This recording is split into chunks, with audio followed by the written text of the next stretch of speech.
అనంతపురం నగరంలో ఉద్రిక్త వాతావరణం నెలకొంది. జూనియర్ ఎన్టీఆర్పై అనుచిత వ్యాఖ్యలు చేశారన్న ఆరోపణలతో అనంతపురం అర్బన్ ఎమ్మెల్యే దగ్గుపాటి ప్రసాద్ కార్యాలయాన్ని ఎన్టీఆర్ అభిమానులు ముట్టడించారు. సోషల్ మీడియాలో వైరల్ అయిన ఓ ఆడియో క్లిప్లో ఎమ్మెల్యే ఎన్టీఆర్ను దూషించారని ఆరోపిస్తూ అభిమానులు పెద్ద ఎత్తున నిరసనకు దిగారు.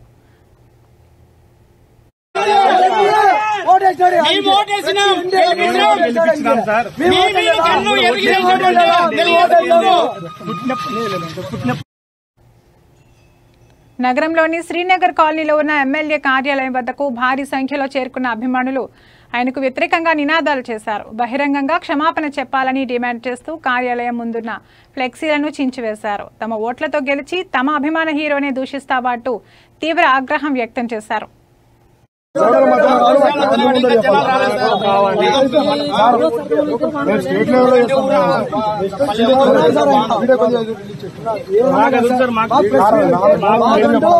కన్వీనర్ ఉన్నాడు ఇక్కడ, మా రాయలసీమ తెలుసు.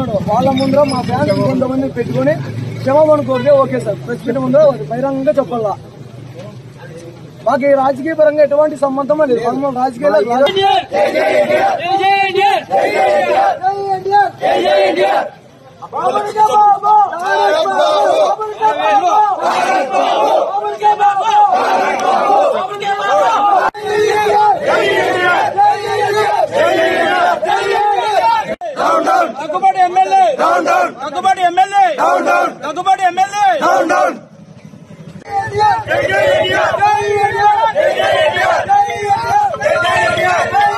ఎమ్మెల్యే గారు ఇష్టం వచ్చినట్లు ప్రవర్తించి మాట్లాడినారు. ఆయన ఏదో ఉద్దేశించి మాట్లాడాడో మాకు తెలియదు. మా హీరోకి రాజకీయానికి సంబంధం లేదు. మా హీరో గత 15 ఏళ్ళప్పుడు చెప్పాడు, స్టేట్మెంట్ ఇచ్చాడు. తెలుగుదేశం పార్టీకి నా అవసరం ఎప్పుడు వచ్చినా నేను ఎప్పుడు విల్లవిల్లలో ఉంటానని చెప్పాడు ఆయన. అదే బాటలోనే మేము నడుస్తున్నాము, మేము సపోర్ట్ చేస్తున్నాం. టీడీపీకి మేము ప్రతి ఒక్కరు ఎన్టీఆర్ అభిమాని ఓట్లు వేశారు. మేము ఓటు ఏంది, ఈయన ఎమ్మెల్యే కాకుండా లేడు. మేము ఓట్లు వేసింటానే ఆయన ఎమ్మెల్యే అంటాడు. అది కూడా దృష్టిలో పెట్టుకోవాలి ఎమ్మెల్యే గారు. అనవసరంగా ఎన్టీఆర్ జోలికి వస్తే బాగుండదు. ఇది ఇంకొకసారి పొరపాటున ఏమైనా మాట్లాడినా కూడా మేము వదిలిపెట్టము. 4 గోళ్ల మధ్యలో పోయి క్షమాపణ కోరితే మేము ఒప్పుకోము. బహిరంగంగా మాకంటూ జిల్లా రాష్ట్ర స్థాయి కన్వీనర్ ఉన్నాడు, మా రాయలసీమ అధ్యక్షుడు ఉన్నాడు, ఎన్టీఆర్ ఫ్యాన్స్ ఉన్న టౌన్లో.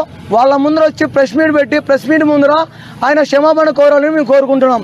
అంతకన్నా మాకు ఇంకో మాట అనవసరము. ఆయన ఏమీ ఇది చేయలేదు, కించపరచలేదు. మా ఎన్టీఆర్కి ఘోరంగా మాట్లాడాడు. మా ఎన్టీఆర్కి క్షమాపణ కోరాలని మేము కోరుతున్నాం, అంతే.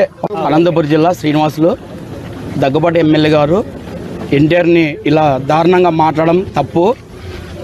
అందరి మధ్య మా ఫ్యాన్స్ అనేది ఉంటుంది కాబట్టి అందరి మధ్య లేకొచ్చి క్షమాపణ చెప్పాలని డిమాండ్ చేస్తున్నాం.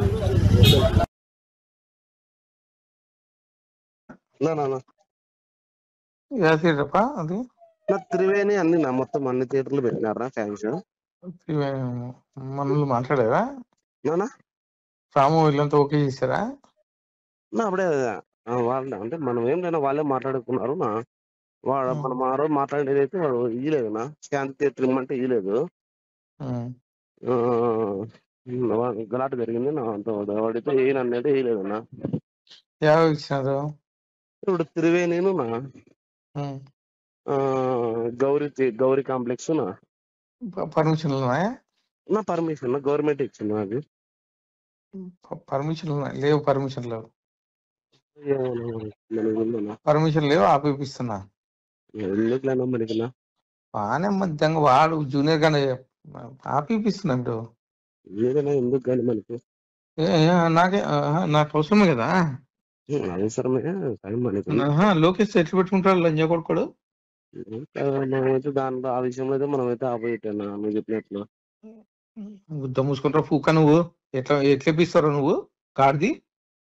నేనెవరు వేయించాకనా స్టేరోయిడ్ వేస్తున్నారు సినిమాది. సరే ఏపీ ఇప్పుడు పర్మిషన్ లేదు కదా. కాదన్నా స్టేరోయిడ్ సినిమా వేస్తున్నారు, పర్మిషన్ లేదు కదా. ఎట్లేపిస్తావు నువ్వు? నేనెవరు వేయించాక నాకు సంబంధం లేదు. సరే బుక్ చేపిస్తా చూడి. కానా మామూలు నేను సినిమాకి పోయేవాడినా. ఆడదు సినిమా, ఆడదు సినిమా, ఆడదు. నేనెవరు వేయించాక సినిమా ఆడదు ఇప్పుడు. ఓకేనా? మందేం పోతుంది. బుక్క పకెట్ లంచ్ కొడుకు లోకేష్ గురించి మాట్లాడతాడా? సార్ గురించి మాట్లాడతాడు. బుక్క పకెట్ లంచ్ కొడుకోడు. సినిమా ఆడదు, ఆడదు సినిమా. ఓకేనా ఆడు